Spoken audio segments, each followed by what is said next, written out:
the sacred story of Git Govind. Many years ago, in the sacred land of Odisha, a divine spark ignited the life of a poet destined to compose a song of eternal love. But what if I told you that this song made God himself bow? This is the miraculous story of Jayadeva, Padmavati, and the creation of the timeless Git Govindam. 700 years ago, in the sacred land of Odisha, in a small village named Kendubilvo, near Puri, lived a pious Brahman, Bhojdev, and his devoted wife Ramadevi. Their lives were simple and disciplined, woven entirely around devotion. Day and night, their hearts rested at the lotus feet of Lord Sri Krishna. Years passed in prayer and patience, until one blessed moment changed their lives forever. By the grace of the Lord, they were gifted a son. They named him Jayadeva. From his very infancy, the child seemed different. While other children played, his soul listened to unheard melodies, to the eternal leelas of Radha and Krishna. As he grew, devotion became his nature. Worldly desires slowly loosened their hold on him. Drawn inward by divine love, Jayadeva chose the path of asceticism. In time, his journey led him to Puri. When he entered the sacred precincts of the Jagannath temple, his breath stopped. Before him stood Lord Jagannath, Krishna himself, mysterious, boundless, and compassionate.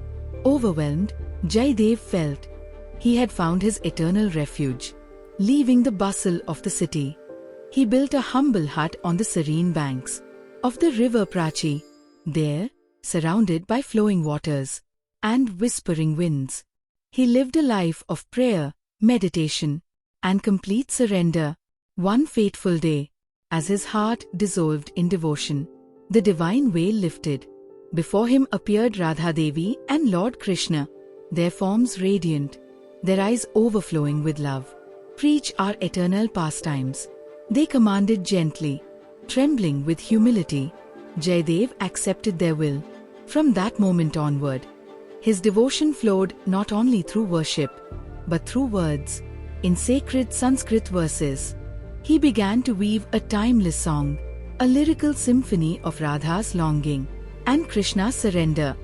At the same time, in the holy city of Puri, lived another devoted soul, a humble Brahman named Debasharma. He was a lifelong servant of Lord Jagannath, and the Lord had blessed him with a daughter named Padmavati. Padmavati was radiant, a gifted dancer, graceful in movement and pure in heart. Her beauty reflected her devotion, and her devotion reflected her virtue. As time passed, Debasharma began searching for a worthy companion for his daughter. Then one day, Lord Jagannath appeared to him in a dream. "Offer your daughter Padmavati to the poet saint Jayadeva." At dawn, filled with awe and faith, Debasharma set out to find Jayadeva. Reaching the hut by the river Prachi, he bowed deeply and conveyed the Lord's command. Jayadeva was shaken, bound by vows of renunciation. Marriage felt impossible. Yet when divine will speaks, even the strongest resolve bows. Accepting the Lord's wish, Jayadeva and Padmavati were wed, and she became his eternal companion. Together, on the banks of river Prachi, they lived a life rooted in devotion to Lord Jagannath. Padmavati served with quiet strength and complete surrender, supporting her husband, sharing his devotion, and dedicating every breath to bhakti. With her beside him, Jayadeva's poetry deepened. Verse by verse, Git Govindam took shape, a celestial song of love, separation, and surrender. Time flowed gently. One evening, as Jayadeva reached the 19th Prabandha, an Ashtapadhi of profound intimacy, his pen stopped. The verse required Krishna to bow at Radha's lotus feet. Smaragarala khandnam, mamma shirasi mandanam, dehi pada pallava mudaram. Place thy sublime foot upon my head. Dispel the venom of unfulfilled love from my being. Let thy foot extinguish the burning fire of desire that scorches my mind like the harsh rays of the sun. His heart trembled. How could the Supreme Lord bow before another, even if she was his beloved? Tormented, Jayadeva stepped out to bathe in the river, leaving the palm leaf unfinished. In that sacred silence, a miracle unfolded. Lord Krishna himself, disguised as Jayadeva, entered the hut. Padmavati looked up and said softly, "You returned so early?" The Lord replied calmly, "Now I know how to complete the verse. Please serve me some food. I am very hungry." As Padmavati prepared the offering, the poet took the palm leaf and completed the unfinished line. Bold, intimate, and divine. Unaware of the miracle, Padmavati served the food with devotion. The Lord ate, blessed her, and vanished. When Jayadeva returned, unaware of what had transpired, he looked at Padmavati and gently said, "I am hungry. Please serve me some food." Padmavati, with a calm expression, replied, "But you just had the food," completed the verse, and stepped out. His eyes widened in disbelief. The verse was complete. The handwriting, his own. The ink, still fresh. He looked at Padmavati with curiosity and asked, "Did anyone come while I was away?" She simply responded, "It was you."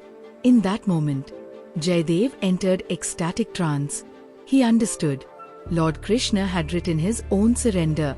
Overwhelmed, he praised Padmavati, for she had seen the Lord in human form, served him with love, and received his divine blessing. Reading the verse again and again, his joy knew no bounds. Word of the miracle spread like monsoon winds. The king of Puri heard of it and embraced Git Govindam, weaving it into temple ritual. Later, Gajpati Pratap Rudradev declared it eternal. Every night, during Badasinghara Seva, Git Govindam would be sung, once accompanied by Mahari dances, and later inspiring the very soul of Odissi.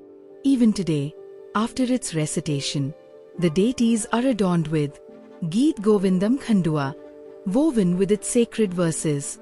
More than 7 centuries have passed, kingdoms vanished, empires fell, yet the seva continues, unbroken. From a riverside hut to the heart of Jagannath Dham, Git Govindam still sings Radha's longing, Krishna's embrace, and a love that bows and transcends time. Jai Jagannath, Jai Shri Radhe Krishna.